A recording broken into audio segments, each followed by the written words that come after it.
January 1944, Italy. A battlefield covered in darkness. A small group of American soldiers moved silently through the freezing night. They were exhausted, outnumbered, surrounded by an enemy that believed they were about to be destroyed. But the German soldiers waiting ahead had no idea who was coming, because these were not ordinary infantrymen. They were American Rangers, men trained to move faster, strike harder, and fight against impossible odds.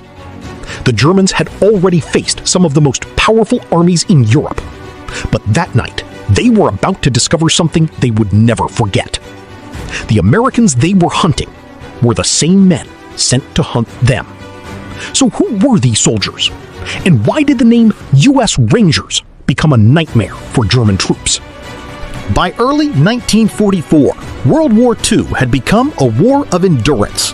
Germany still controlled much of Europe, but the Allies were pushing closer. In Italy, Allied forces were slowly fighting their way north against German defenses. The mountains were brutal. The weather was unforgiving. Every hill, every village, every road had to be taken with blood. Then came a risky plan, Operation Shingle, an Allied landing behind German lines near the Italian town of Anzio. The goal was simple: break the stalemate, threaten Rome, force Germany to retreat. Among the first troops chosen for this dangerous mission were America's elite assault units, the Rangers. These men were not created for traditional battles. They were designed for the impossible: raids behind enemy lines, night attacks, captured positions, destroying enemy defenses before the enemy even knew they were there.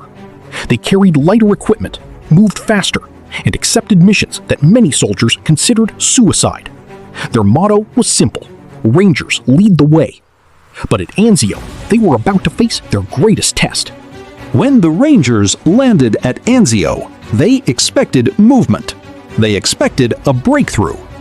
But instead, they found something far worse: a trap. The Germans reacted quickly. Hitler ordered reinforcements rushed into Italy. Elite German units arrived. The battlefield that was supposed to open the road to Rome became a killing ground. The Allies were surrounded by German defenses, and the soldiers at Anzio soon understood they were not advancing. They were trapped. For weeks, both sides watched each other, waiting, preparing, searching for weakness. Then came a mission that would change the reputation of the Rangers forever. The target, a small Italian town called Cisterna. The plan seemed straightforward. American Rangers would move ahead of the main force.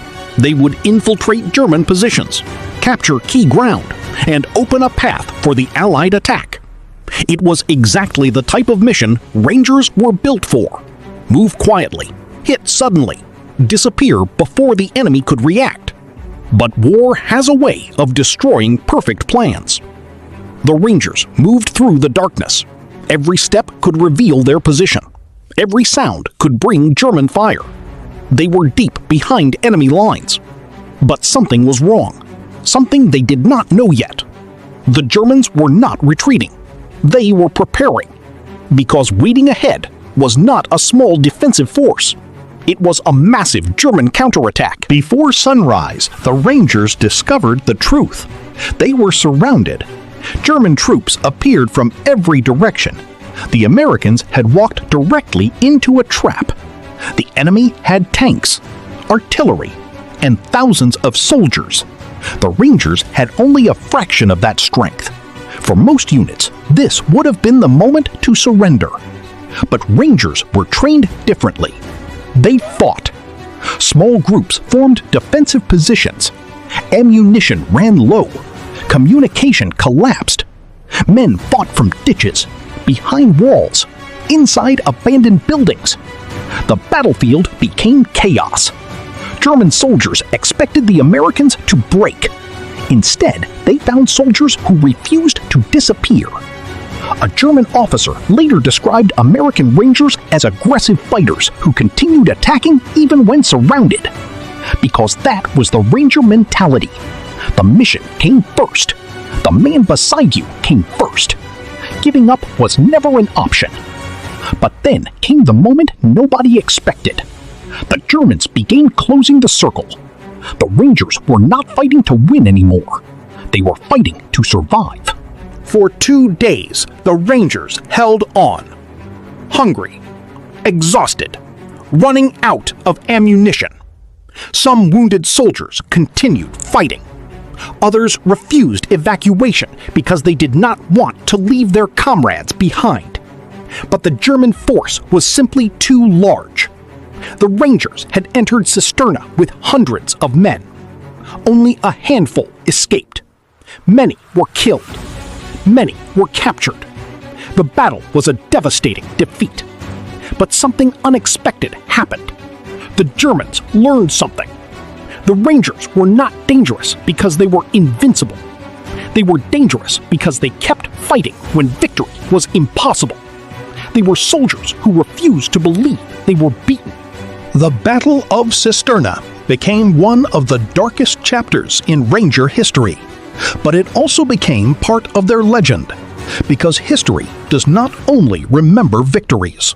Sometimes it remembers courage in defeat. The men who fought at Cisterna showed the world what elite soldiers were capable of. They proved that training mattered, leadership mattered, but above everything, the human spirit mattered. The Germans at Cisterna learned that American Rangers were not ordinary soldiers.